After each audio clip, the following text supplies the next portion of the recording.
네, 검찰이 뇌물, 성범죄 등의 의혹을 받고 있는 김학의 전 법무차관의 구속영장을 청구했습니다.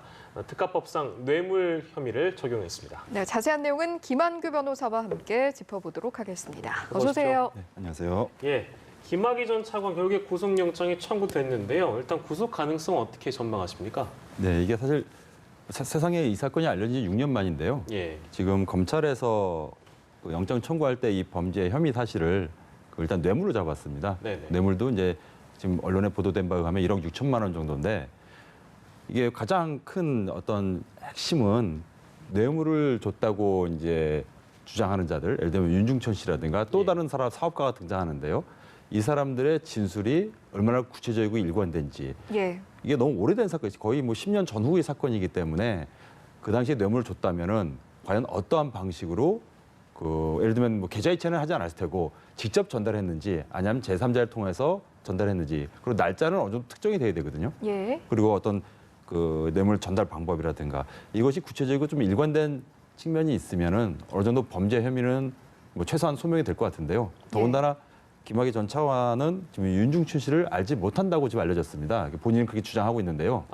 예, 그렇게 되면은 또 뭐 증거 인멸 염려도 상당히 있는 부분이기 때문에 예. 결국은 이 뇌물을 줬다고 이 주장하는 이 의혹이 밝혀진 자들의 어떤 진술 예. 이 부분의 어떤 구체적 일관성이 오늘 구속 여부로 결정될 주요 작용이 된 요소가 아닌가 봅니다. 예, 어느 정도 지금 이야기가 나온 것 같긴 한데 이런 와중에 지금 윤중천 씨가 또 검찰에 7번째로 소환된 상태이기 때문에 오늘 이제 조사가 이루어지면서 어떤 부분들이 좀 중점적으로 많은 이야기가 오고 갈까요? 네, 그 마지막 단계이기 때문에 영장 실질 심사까지는 하루 이틀 정도 더 시간은 있습니다. 그 마지막 퍼즐을 지금 검찰은 마치는 과정인데요. 예. 보통 뇌물 사건 같은 경우는 뭐 계좌이체로 뇌물 주는 경우는 거의 없습니다.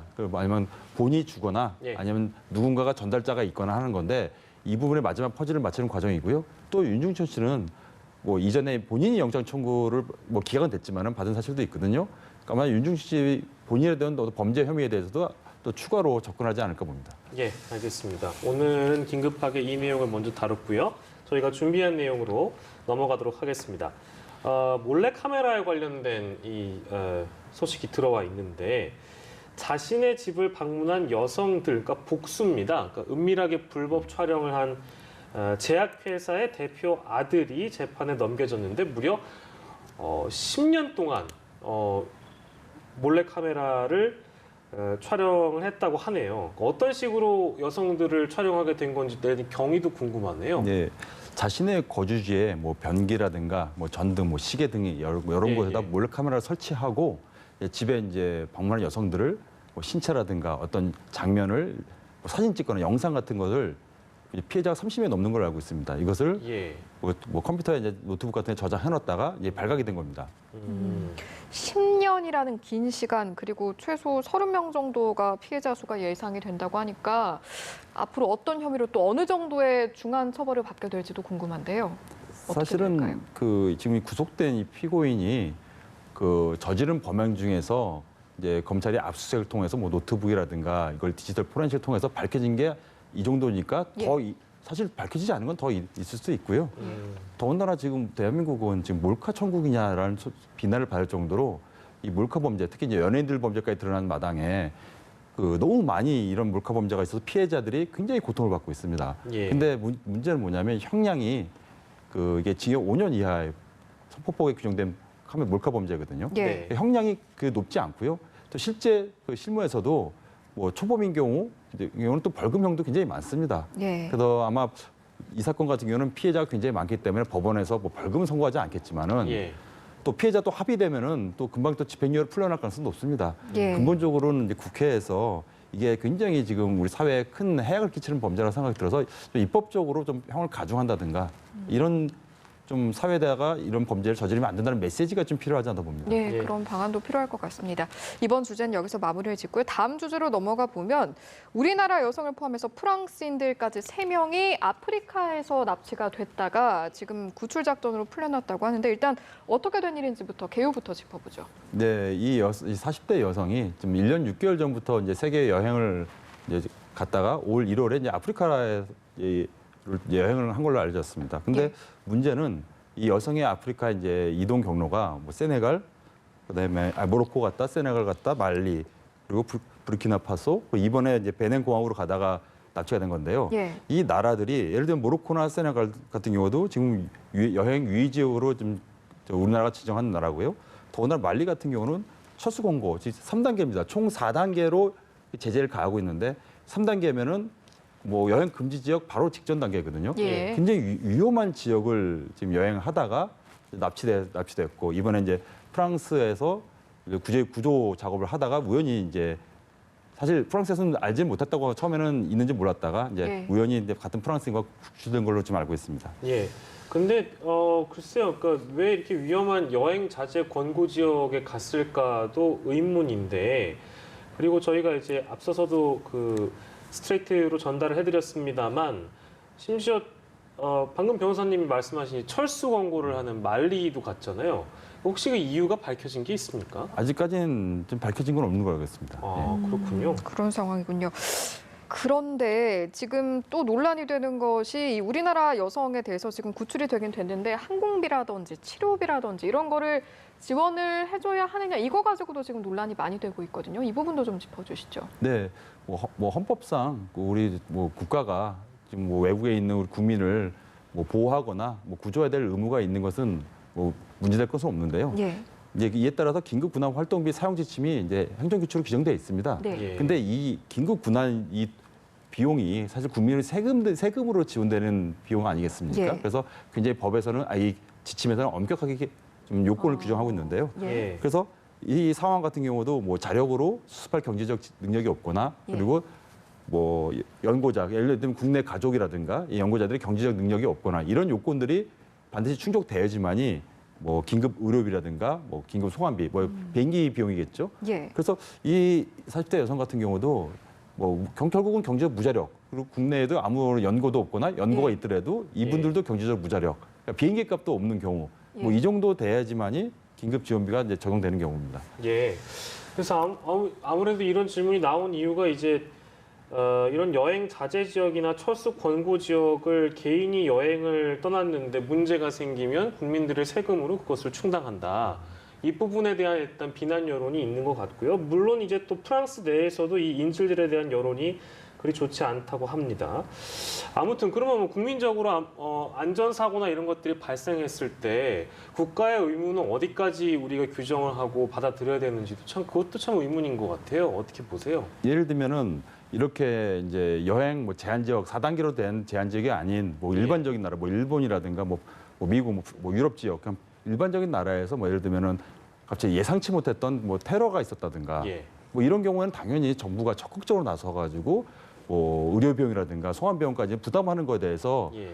뭐 법에서 요건이 충족될 뿐만 아니라 국민 법감정에서도 이거는 나도 언제든지 당할 수 있는 위험이기 때문에 이건 당연히 예. 국가가 오히려 이런 의무를 소홀히 하면은 비난받겠지만 여행이 제한된 구역에 가가지고 이거 분명히 이거는 정부가 국민한테 알려준 거거든요. 정보를 제발 자제하라 아니면 가지 마라 한 건데 자발적으로 간 사안이고요. 예. 그리고 이 여성 같은 경우는 과연 법에 정한 요건 긴급 지원이 요건이 되는지도 의문입니다. 야. 예. 일단 뭐 상황에 따라서 법에 규정되어 있는 부분이 있습니다만 아무튼 이 자제 지역, 철수 지역으로 여행을 가서 국가가 그걸 책임을 져야 되는가에 대한 어떤 비난 여론이 지금도 계속되는 것 같습니다. 세 번째 주제로 만나봤고요. 마지막 주제로 넘어가도록 하겠습니다. 집단 폭행 사건인데 중학생을 집단 폭행한 뒤에 15층 아파트 옥상에서 추락해 숨지게 한 사건이 있었습니다. 이 사건으로 기소가 됐었는데요. 10대 학생들에 대한 선고 공판이 내일 열립니다. 먼저 어떻게 된 일인지 사건의 경위부터 저희가 좀 짚고 가겠습니다. 아마도 뭐 대다수 국민들이 아주 기억이 생생한 사건으로 알고 있습니다. 예. 이 중학생들이었죠. 그래서 피해 학생 한 명, 더구나 이 한 명은 지금 다문화 가정에 지금 피해 학생으로 알려졌는데요. 예. 그 네 명이서 아파트 그 옥상에서 무려 지금 78분, 1시간이 넘은 시간이죠.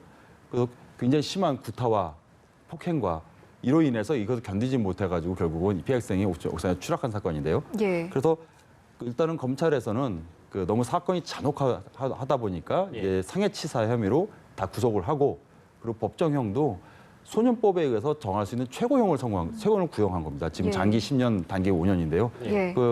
내일 뭐 선고가 된다니까 아마도 어떤 판결이 선고되냐에 따라서 또 소년법에 대해서 또 개정 논란이 충분히 예상되는 사건입니다. 예, 예. 선고 공판이 이제 내일로 다가온 건데 사실 기소된 학생들이 선고 공판을 앞두고 굉장히 형량을 줄이기 위한 노력을 많이 했다고 하더라고요. 어떤 노력들이 있었고 실제로 이제 내일 어느 정도의 영향을 미치게 될지도 좀 짚어주실까요?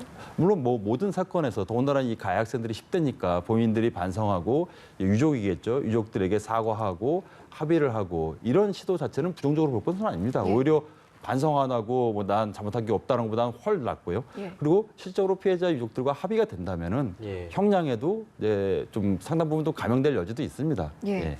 그런데 가해 학생 4명 중에 2명이 상해치사 혐의를 부인하고 있다. 이런 상태라고 하던데 이 부분은 어떻게 보시는지 궁금하네요. 뭐 사건 기록을 보지 않았으니까 뭐 정확히 알 수는 없지만요. 짐작컨대 이런 뭐 폭행 과정에서 이제 예상치 못한 사망이 발생한 경우 예. 폭행에 가담 정도가 굉장히 경미했다든가 아니면은 뭐 지켜보기만 했다든가 아니면 사망 직전에 자기가 뭐 피해자한테 신체적으로 접촉한 사실이 없다든가 뭐 이런 부분을 아마 주장하고 있을 텐데요.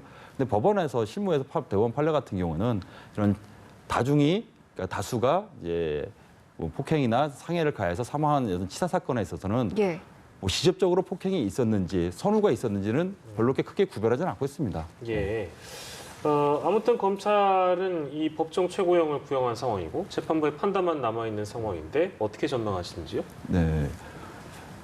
이 사건은 사실은 성인이 만약에 이런 사건을 범했다면요. 예. 범했다면은 이건 최소한 피해자랑 합의가 안 되면은 예. 뭐 징역 10년 이상을 선고해도 뭐 전혀 이상할 게 없는 사건입니다. 예. 근데 이들은 이제 소년이다 보니까 소년법을 적용을 받게 되니까 단기 5년도 최고형이거든요. 그러면 예, 예. 법원에서 검찰의 구형을 그대로 받아들여도 단기 5년입니다. 아마도 근데 단기 5년보다는 예. 더 낮아질 가능성도 있고요. 그렇게 되면 단기 한 3, 4년 뭐 상해치사가 전부 인정된다 하더라도 예. 근데 이 피해 학생이 받은 고통과 또 유족의 어떤 고통을 감안하면 예.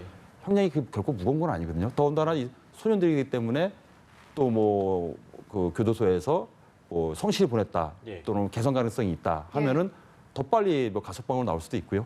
그래서 어떻든 간에 지금 저뿐만 아니라 많은 국민들이 지켜보는 사건인데요. 예. 법원에서 이 좀 심사숙고해서 좀 최대한 좀 무겁게 이 가해자들에게 죄책을 물어야 될 사건이 아닌가로 생각됩니다. 네. 재판부의 신중한 판단을 기다려 보겠습니다. 오늘은 4가지 주제를 다뤄봤네요. 오늘 이 시간에 김한규 변호사와 함께했습니다. 고맙습니다. 고맙습니다. 네, 고맙습니다.